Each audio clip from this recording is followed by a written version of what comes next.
दोस्तों तैयार हो जाइए, क्योंकि आज जो खबर हम आपको बताने जा रहे हैं वह सिर्फ एक खबर नहीं, ये डिजिटल दुनिया में छिड़ चुकी एक ऐसी महायुद्ध की शुरुआत है जिसका असर आने वाले कई दशकों तक महसूस किया जाएगा। ये वही खबर है जो वॉशिंगटन से लेकर दिल्ली तक, सिलिकॉन वैली से लेकर मुंबई के टेक पार्क्स तक हर जगह चर्चा का सबसे बड़ा मुद्दा बन चुकी है।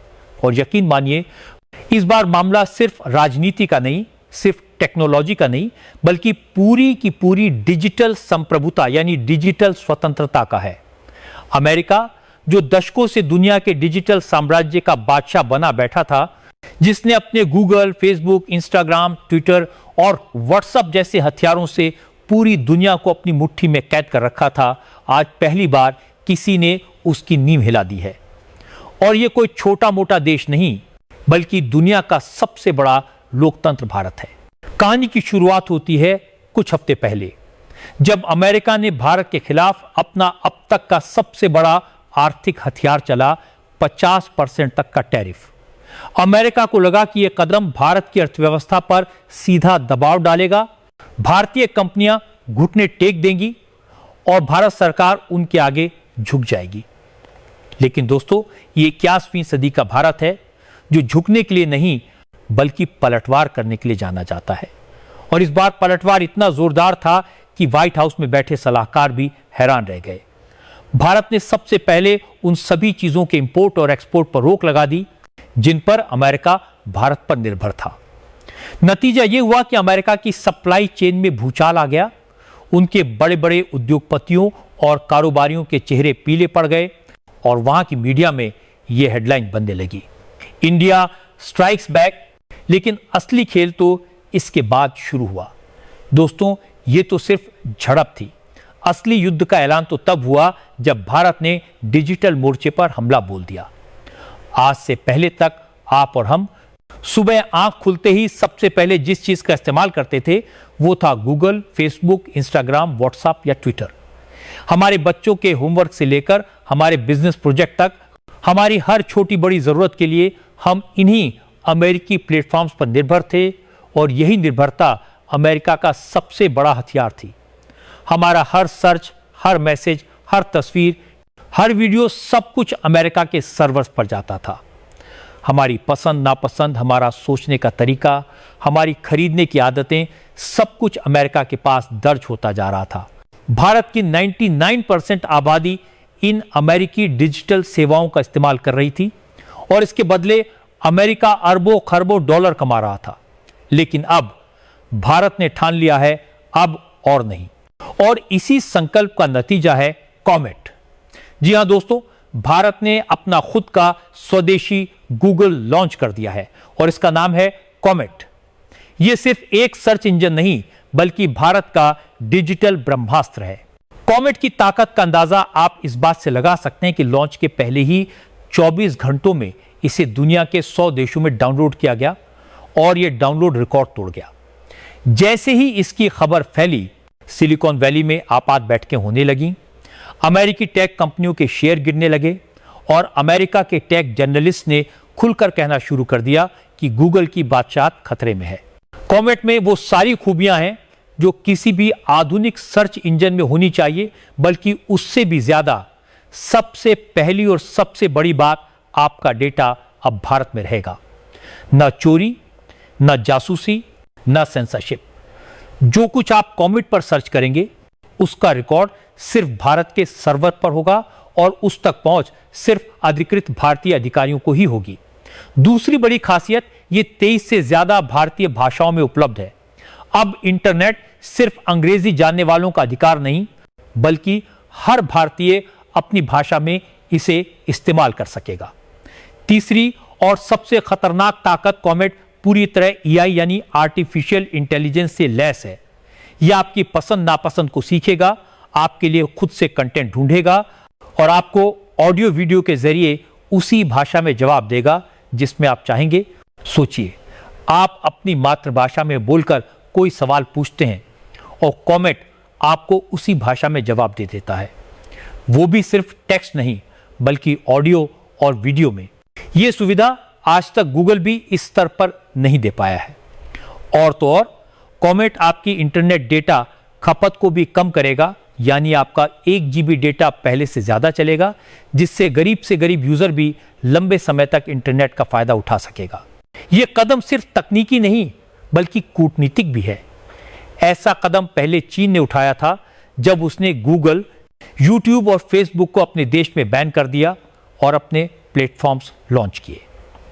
वजह थी डेटा सुरक्षा और अमेरिकी जासूसी से बचाव। अब भारत ने भी उसी राह पर कदम रखा है, लेकिन अपने तरीके से। भारत सिर्फ अपने देश में ही नहीं बल्कि वैश्विक बाजार में भी कॉमेट को पेश कर रहा है। शुरुआती चरण में इसे 32 देशों में लॉन्च किया जाएगा, जिनमें ऑस्ट्रेलिया, इंडोनेशिया, अरब देशों के साथ कई अफ्रीकी देश शामिल हैं। अमेरिका पर इसका आर्थिक असर भी बहुत बड़ा होगा। गूगल, इंस्टाग्राम, व्हाट्सएप और ट्विटर के सबसे ज्यादा यूजर भारत में हैं। अगर भारत एक दिन के लिए भी इन सेवाओं को बंद कर दे तो अमेरिका को अरबों डॉलर का नुकसान होगा, और अगर कॉमेट ने इनकी जगह ले ली तो यह नुकसान रोज का हो जाएगा।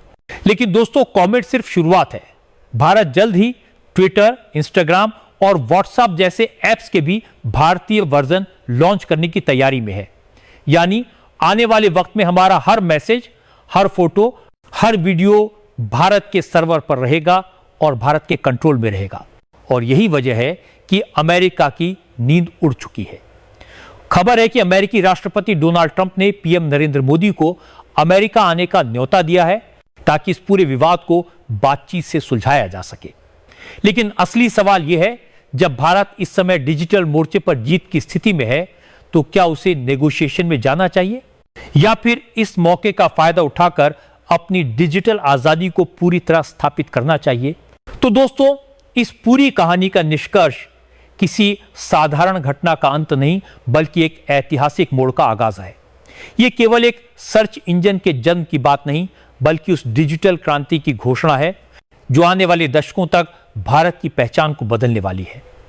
कॉमेट का लॉन्च सिर्फ तकनीकी विकास का प्रतीक नहीं बल्कि यह हमारे राष्ट्रीय आत्मसम्मान, आर्थिक स्वतंत्रता और डिजिटल संप्रभुता का झंडा है जो अब पूरी दुनिया में लहराने के लिए तैयार है। पिछले 70 सालों से अमेरिका ने अपने डिजिटल औजारों और कंपनियों के जरिए पूरी दुनिया के डेटा पर राज किया है। हमारे विचार, हमारी आदतें, हमारा कारोबार और यहां तक कि हमारे बच्चों की पढ़ाई तक सब उनके सर्वरों में कैद होकर उनके फायदे के लिए इस्तेमाल होते रहे। लेकिन आज भारत ने यह स्पष्ट संदेश दे दिया है कि अब वह दूसरों की डिजिटल गुलामी नहीं करेगा। कॉमेट का आना इस गुलामी की जंजीरों को तोड़ने की शुरुआत है। यह सिर्फ एक टेक्नोलॉजी का लॉन्च नहीं बल्कि मानसिक, आर्थिक और राजनीतिक मोर्चे पर आत्मनिर्भर बनने का सबसे बड़ा कदम है। कॉमेट के जरिए भारत ने यह भी साबित कर दिया है कि वह अब तकनीक का सिर्फ उपभोक्ता नहीं बल्कि नवाचार का निर्माता भी है।